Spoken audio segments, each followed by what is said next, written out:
Hello chess lovers, I have a fantastic game for you played by Williams James Lombardy on the black side against Mathias Gerusel. The game was played in 1957 at World Junior Championship. For those who do not know, William Lombardy was an American chess grandmaster and Catholic priest. He was one of the leading American chess players during the 1950s and 1960s, who coached Bobby Fischer from the time Fischer was age 11 and a half through the World Chess Championship 1972.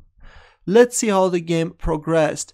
Gerusel started with d4 and knight f6 by Lombardy, c4, e6, knight c3, bishop b4, black goes for Nimzo-Indian defense, queen c2, white is choosing the classical variation. The drawback of this variation is that the queen will move at least twice within the opening and thus will delay white's kingside development. That's why it is advisable for black to open up the game quickly and exploit his lead in development. Knight c6, knight f3, d5, a3, bishop takes c3 check, queen takes c3, knight e4 and queen c2. We can see that white queen lost several tempos and still white's kingside is not developed. e5, giving up this pawn in order to open up the bishop's diagonal. D takes e5, bishop f5, and now white queen is losing another tempo, queen a4. Black castles and a dubious decision by white, bishop e3.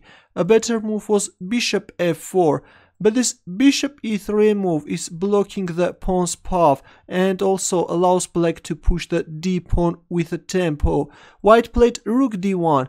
Looks like black is going to lose this pawn and the pawn is pinned, but in this position Lombardy came up with a fantastic idea. You can pause the video and try to find his next move. Ready? As I have already mentioned, the pawn is pinned, but William Lombardy played d takes e3, sacrificing the queen. White accepted the sacrifice and this pawn is also capturing on f2 with a check. King d1, rook takes d8 check, king c1. Now comes an interesting move, a6, which is controlling the b5 square, and now black is threatening knight c5, trapping white queen. Queen b3, knight c5, queen c3 and knight a5. These knights are eyeing on b3 square and black is simply threatening to checkmate white king. White played a desperate e4 move, but here comes knight b3 check and white resigned. If king c2, then bishop takes e4 check followed by rook takes d3. This is a total destruction.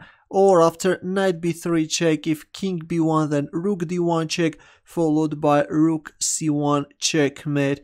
Look at this mighty cavalry doing their job, and of course this is a very impressive checkmate. Your comments and questions please. I hope that you liked this fantastic game. Good luck.